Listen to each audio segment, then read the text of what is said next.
నేను medical college క్యాల్కటాలో చదివాను. Medical college Calcutta నుండి పాస్ అయిన డాక్టర్ బిధాన్ చంద్ర రాయ్, ఆయన వెస్ట్ బెంగాల్లో చీఫ్ మినిస్టర్, ముఖ్యమంత్రిగా పనిచేశారండి. ఆయన పుట్టినరోజు జూలై 1, చనిపోయాడండి జూలై 1. అదే రోజు మన దేశంలో డాక్టర్స్ డేగా సెలబ్రేట్ చేస్తాము. ఆయన ఒక మాట చెప్పారండి, జబ్బు ఉంటే, వ్యాధి ఉంటే మీరు డాక్టర్ దగ్గరికి ఖచ్చితంగా వెళ్ళాలి. ఆ డాక్టర్ అడిగిన ఫీజు కూడా కట్టాలి, ప్రిస్క్రిప్షన్ తీసుకోవాలి. అలా చేయకపోతే డాక్టర్ ఎలా బతుకుతారు?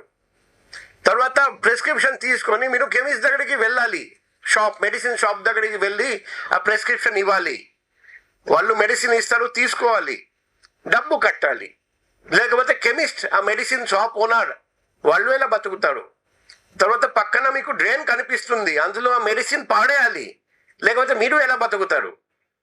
సో మనం ఈరోజు మెడిసిన్ వల్ల బతుకుతున్నాం, కానీ ఈరోజు ఈ సబల మేళలో చూస్తున్నాం, ఈ విధానం మనం పాటిస్తే మన జీవితంలో ఒకవైపు కాలుష్యం తగ్గిపోతుంది, మరోవైపు మనం ఆరోగ్యంతో ఉండొచ్చు.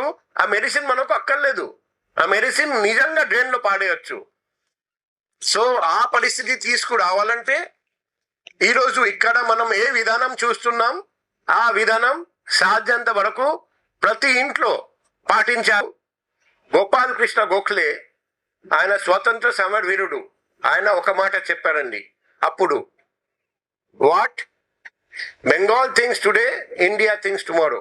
నేను ఇప్పుడు చెప్తున్నాను, మీరు ఇది మనం పాటించగలిగితే మన విశాఖపట్నం నగరంలో, ఏపీ రాష్ట్రంలో, అప్పుడు అందరూ చెప్తారు, what AP things today, India things tomorrow.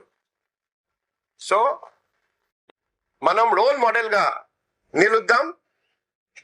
మిమ్మల్ని చూసి 10 మంది నేర్చుకుంటారని ఆశిస్తూ, ఈ సబల మేళ